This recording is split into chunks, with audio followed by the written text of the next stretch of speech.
Hello and welcome to Golden Years Care channel. My name is Owen, your senior advocate. Um, Tonight, I want to talk about an issue that is very common among the elderly. This is not to say that it doesn't happen to younger people, because recently we begin to see even middle-aged men and women suffering from this issue. That's talking about dementia. Uh, it's been a very common phenomenon that we can escape, we can't avoid talking about it.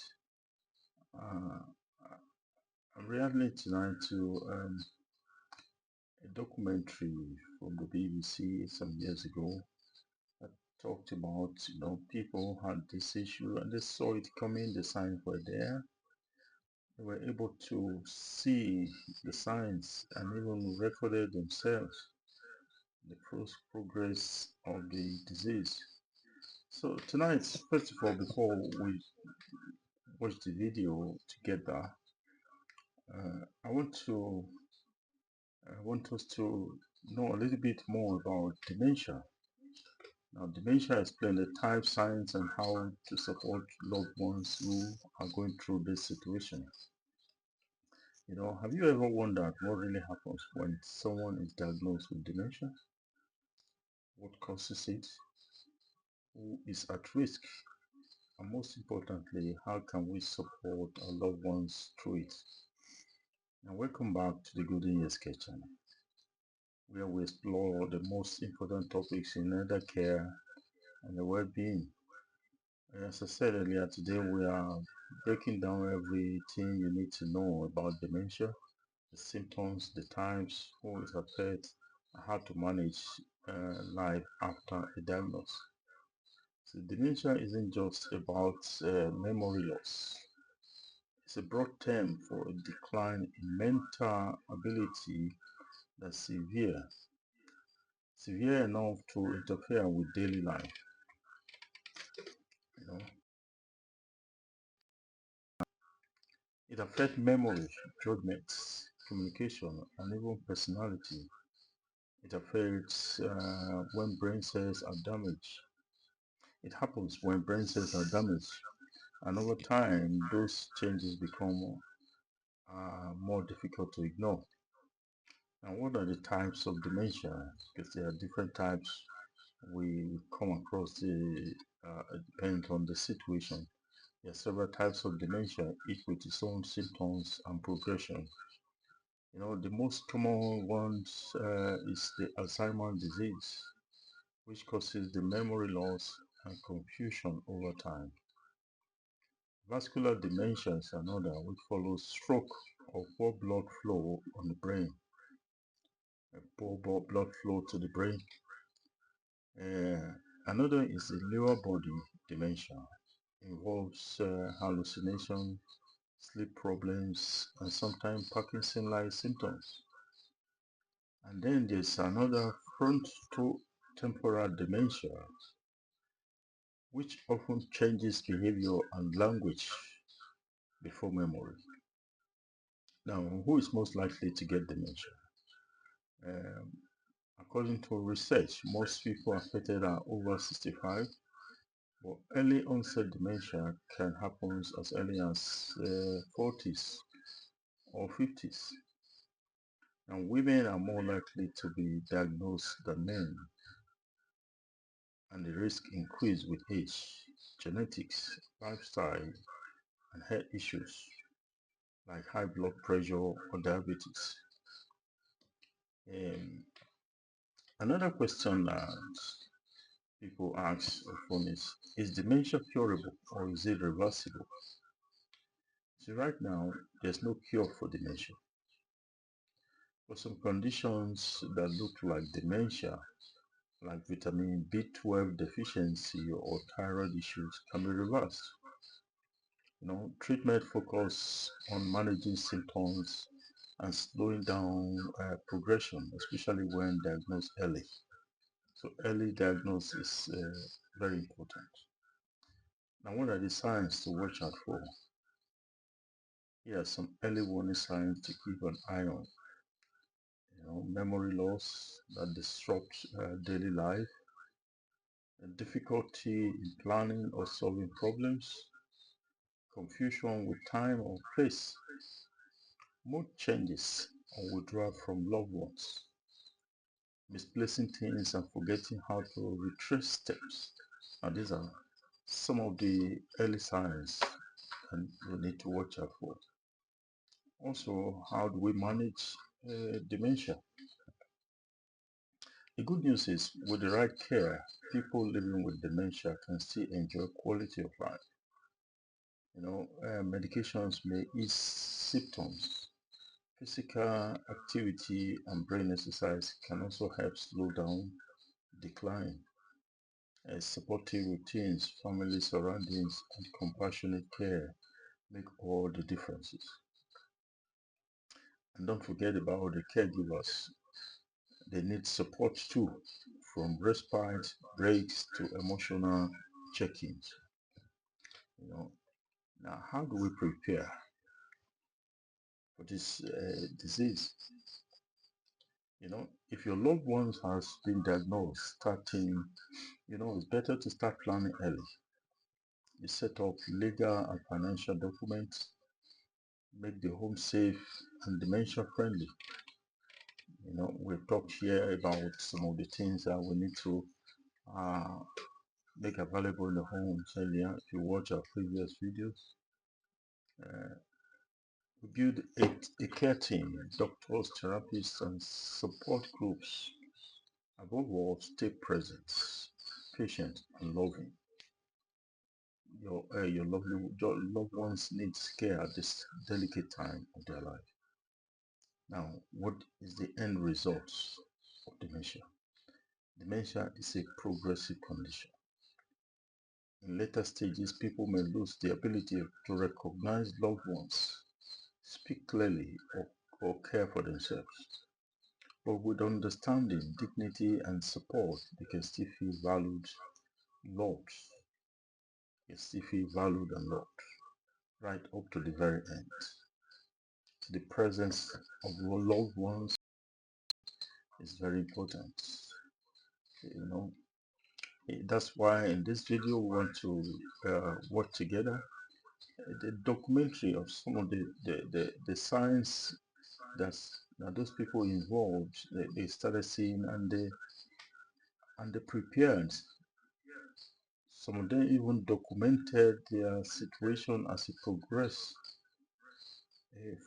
That's a good initiative to learn from, and also for family records, because you know how your loved ones were when they were perfectly okay, and as things begin to degenerate, you also be able to go through and observe and see at what point their case got that bad, and also we learn from such issues. Thanks so much for watching. I hope you learned a lot, just as I have, from this as we go through the video together. We're still talking about the video that will help you understand better dementia. Please like, share, and subscribe to Golden Years Care channel. We're here to support you every step of the way, because caring for others is not just our duty, it's our legacy. Thank you.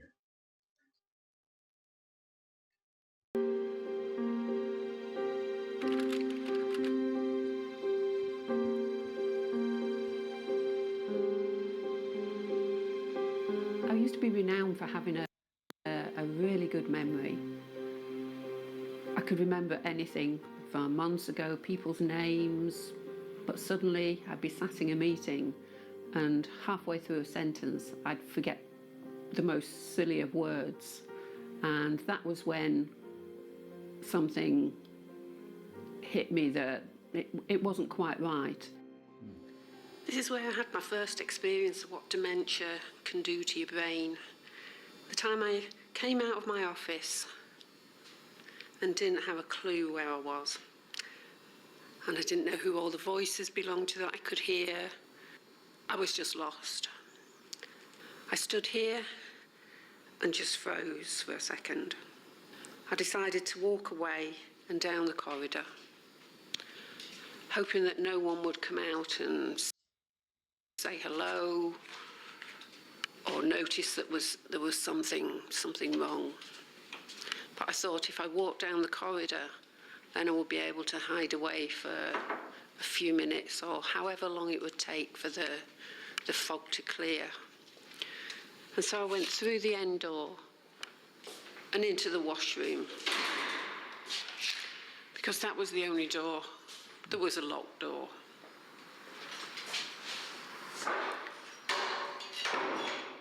I stayed in here for what seemed like forever, but it was probably only 3 to 4 minutes.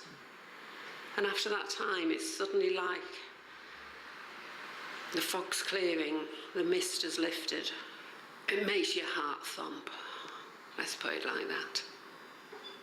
Did you have a family history of Alzheimer's at all? No, nothing whatsoever. And I didn't drink, don't smoke, have a wonderful diet, used to run every other day. But I've still got Alzheimer's.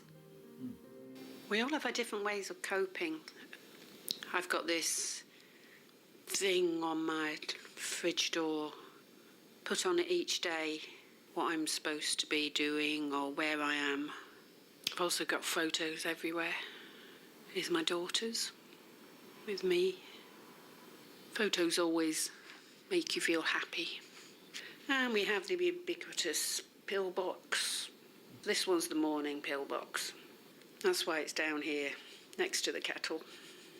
Anywhere else, and I'd forget to take it.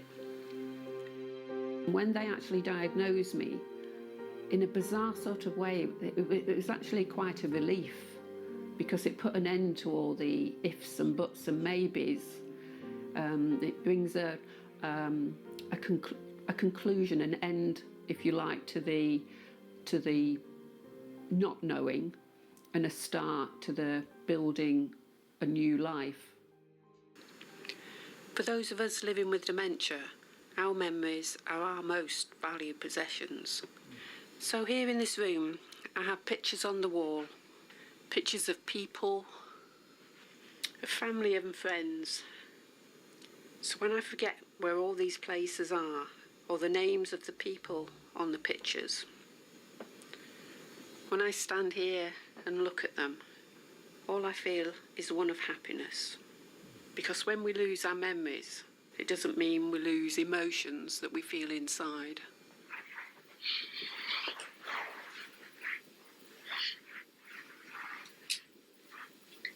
Well, to my way of thinking, you have to think of any positive you can to having such a cruel disease. Now, I love Great British Bake Off. Love, love, love, love, love Great British Bake Off. And everybody talks about the sadness and the emptiness when the final comes and you know that it's not going to be on again next week. Well, I can just start watching it from the beginning again and not remember who won or who gets knocked out each week. So I'm never without the Great British Bake Off. I have 3 biggest fears. The one is going over the edge into someone else that I don't recognise. The other fear is losing my independence. And the final one is not recognising the 2 people that mean so much to me. I've said to them that, you know, one day I won't know, you'll come in the room and I won't know who you are. I won't know your name. But I'm sure I'll feel that emotional connection of love that we have for each other. And for them to always remember that even though I won't recognise them, I still love them.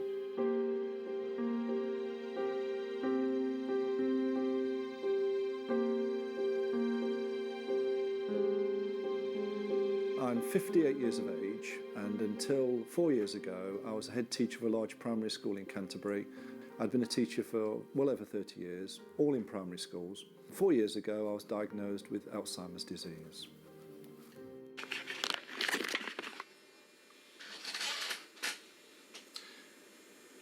Dear Diary, this morning I went for a beach walk. I've been thinking recently and reflecting upon what it's like to live with dementia, and I suppose the honest answer is it's up and down. Some days are, as we've said before, like the sunshine and they're clear and good days. Other days the fog descends, and I have to say that recently there's been more foggy days than I had previously. My word retrieval isn't as good.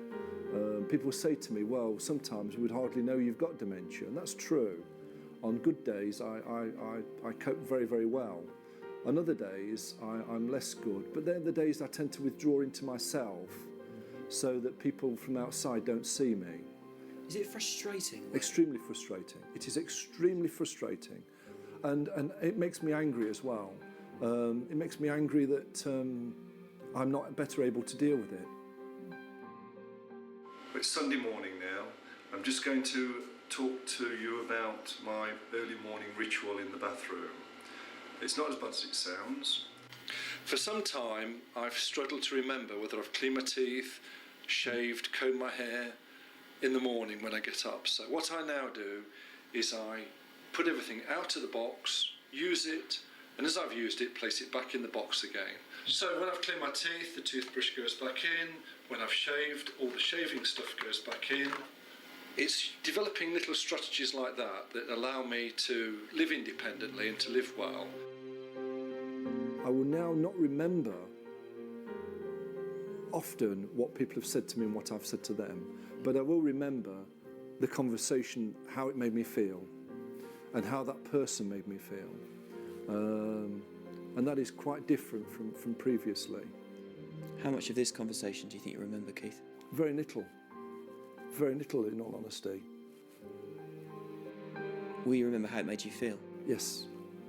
I will remember how this made me feel. And to answer that more fully, it's making me feel very positive, because I think that by sharing these thoughts, it's helping me and hopefully helping other people who will hear this and watch this.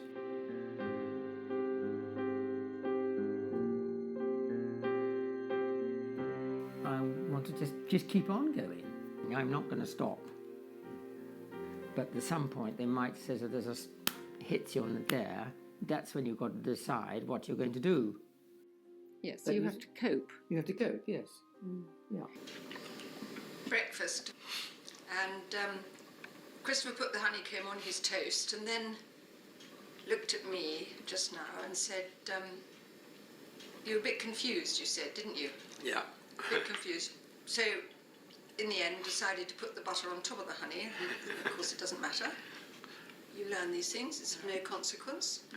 And so I said, do you mind being confused? Is that a worry to you? And what was it you said? Can you remember? You said, you just do something else, you said. Didn't you? Yes, something like that. If you're confused, you just do something else.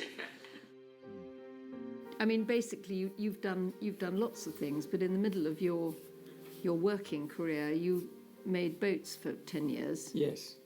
And you were a magistrate. Yes, magistrate. And when you were a magistrate, you realised that things weren't quite... That is right, that is true. Yeah. Things were passing you by, is how you put it. Yes, yeah. So you never know who you put away or didn't. No. You don't really want to dwell too much on what it should have been like, what it would have been like if you hadn't got it. And when you first get it, people say, oh, I always forget what I've gone upstairs to collect. You know, it's different. And I used to say to people, it's different. You can go and do something, and then, of course, the moment we get in the car, it's gone. Yeah, yeah, that's right. Which is quite shattering, actually, for a bit, till you get used to it. We get used to most things, don't we? Yeah. Wonderful afternoon, but the sun's just gone down. What is it, darling? What are we looking at? beautiful moon. Moon, yes. I hope it comes out because it is quite spectacular. Isn't it? Wonderful. It may be too early. But you remember what it is now? Yes. What is it we're looking at? We're looking at It's the moon, isn't it? Moon, yes. Yes. To live in a beautiful place like this, I think, adds to sometimes the sadness that we can't enjoy some of the things that we thought we would, but I think basically it's a huge help to be in a lovely place. Do you find it difficult to say to yourself, I've got to be positive, I must be No, I like just you are? Well, I mean, I just want to keep on going because if I come and hit something or do something, can't go that, can't do this. Oh, there's something there I can, and so you crack on. Does it scare you, Christopher? No, because because if it happens, you chances are, comes, oh, I know that. They get a friend or something. But does the Alzheimer's scare you? Does it scare you to think that you've lost memories and... No, I don't think so. No. I don't think so. Because, I mean, I've done that. What's in the back of me is the hell of it. I mean, this is always something, always going forward.